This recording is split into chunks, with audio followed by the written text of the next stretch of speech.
आज की कहानी है एक ऐसे कैदी की जो हर बार जेल से भाग निकलता है, फिर चाहे कितनी भी सिक्योरिटी क्यों ना हो। ये कहानी है जापान के सबसे खूंखार कैदी सुजुकी की, जो इस समय जापान की सबसे हाई सिक्योरिटी जेल में अपनी सजा काट रहा है। चेकिंग ड्यूटी पर घूम रहे गार्ड्स के जाने के बाद सुजुकी अचानक मुस्कुराया और अपना एक दांत बाहर निकाल लिया। कुछ देर बाद गार्ड्स फिर से चेकिंग करने आए, लेकिन इस बार सुजुकी फरार हो चुका था।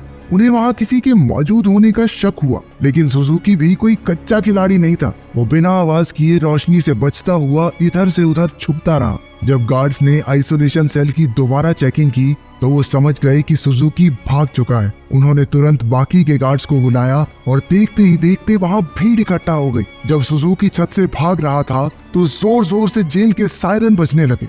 अचानक जोरदार बारिश शुरू हो गई और हमें पीछे की कहानी दिखाई जाती है।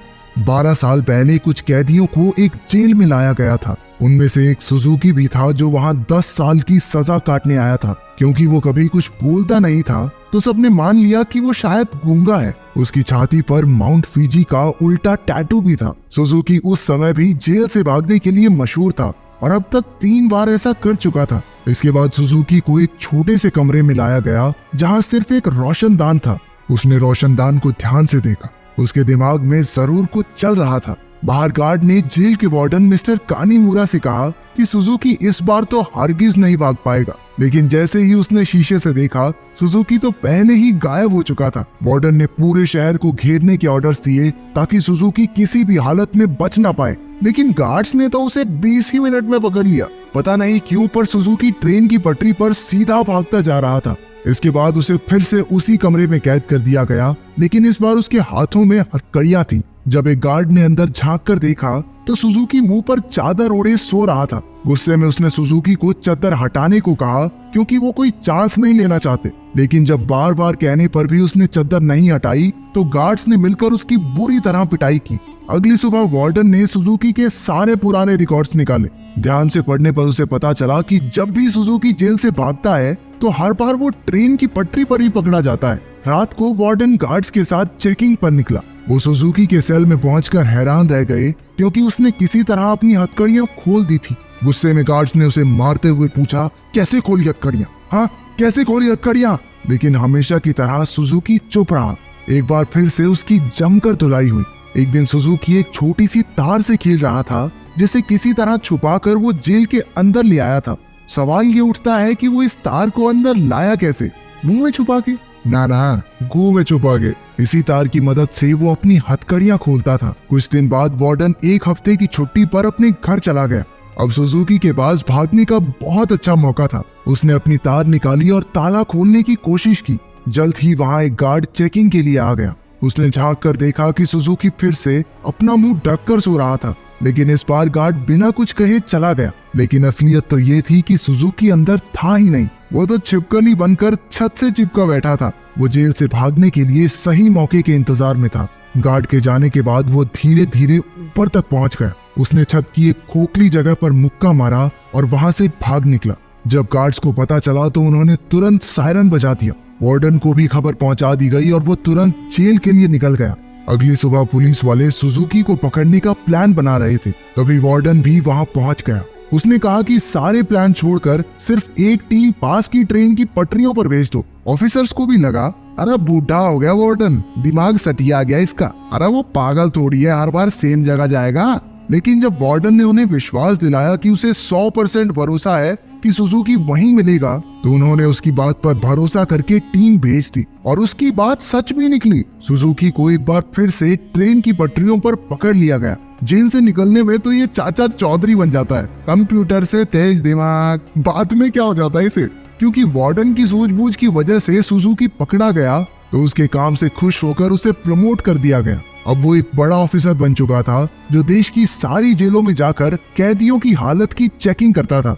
उधर सुजुकी एक बार फिर से भाग निकला और फिर से पटरियों पर पकड़ा गया। हर साल उसे एक नई जेल में भेजा जाता जिसमें और ज्यादा टाइट सिक्योरिटी होती, लेकिन वो हर जगह से बचकर निकल जाता था। इसी वजह से मीडिया ने उसे स्टार भगौड़े का खिताब दिया और वो पूरे देश में मशहूर हो गया।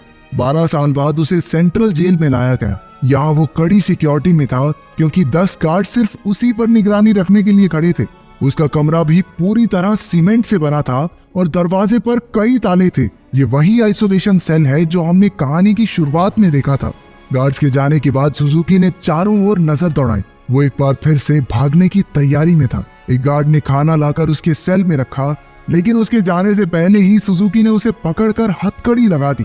गार्ड ने तुरंत सीटी बजा दी, जिससे कई और गार्ड्स वहां आ पहुंचे। उन्होंने मार मार कर उसकी बुरी हालत कर दी। होश आने पर सुजुकी ने दरवाजे से गार्ड्स को जाते देखा। उसके चेहरे से खून टपक कर लोहे की सलाखों पर गिर रहा था। अगली सुबह गार्ड्स ने उसकी हथकड़ियों पर कुछ और पेच कस दिए ताकि इस बार वो उन्हें खोल ना पाए। जाने से पहले वो एक बार फिर से उसके शरीर की थोड़ी मेंटेनेंस करके गए। इसी तरह सुजुकी के दिन बीत रहे थे। वो जानबूझकर गार्ड से पंगे लेता, वो उसे मारते और फिर वो अपना खून लोहे की सलाखों पर टपकाता। एक दिन गार्ड्स ने उसे इतना मारा कि उसका दांत टूटकर गिर गया, लेकिन सुजुकी ने उसे उठा लिया और उसे देखकर अजीब तरीके से मुस्कुराने लगा। ऐसा लग रहा था जैसे ये सब उसके प्लान का ही हिस्सा है। इसके बाद सुजुकी दीवार पर अपने दांत से कुछ बनाने लगा। कुछ हफ्तों बाद सुजुकी ने एक और गार्ड पर हमला कर दिया। इस बार उसे सबसे खतरनाक सजा दी गई। उन्होंने उसे एक लंबी जंजीर से बांधकर ऊपर लटका दिया। 1 साल बीत गया और सुजुकी अभी भी सजा काट रहा था। उसकी हालत बहुत बुरी हो चुकी थी। शरीर सड़ने लगा था और उसके घावों पर कीड़े पड़ चुके थे। आखिरकार उस शाम गार्ड्स ने आकर उसकी जंजीरें खोल दी। पूरे 1 साल बाद उसे चैन की सांस आई थी। उधर पुराना वार्डन मिस्टर कानेमुरा वहां की जांच करने पहुंचा। उसने आइसोलेशन सेल में जाकर देखा कि सुजुकी की हालत बहुत खराब थी, लेकिन वो उसे नजरअंदाज करके वहां से चला गया। इसके बाद वही रात आई जहां से कहानी की शुरुआत हुई थी। जब बाहर बिजली कड़कने लगी तो सुजुकी ने अपने प्लान को अंजाम दिया। उसने अपना दांत निकाला और हथकड़ियों के पेंच खोलने लगा। असल में सुजुकी दीवार पर दांत से कुछ बनाता नहीं था, बल्कि वो तो उसे घिस घिस कर तीखा कर रहा था ताकि उसके इस्तेमाल से पेंच खोल सके। हथकड़ियों से आजाद होकर उसने दरवाजे पर जाकर लोहे की सलाखों को धक्का देना शुरू किया। लगातार खून टपकने की वजह से सलाखों पर जंग लग चुका था। कुछ ही पलों में सलाखें टूट गई और सुजुकी जेल से फरार हो गया। इसके बाद सुजुकी के जन्म की कहानी बताई गई। उसके पैदा होते ही उसकी माँ की मौत हो गई थी और उसका बाप जेल में सड़ रहा था।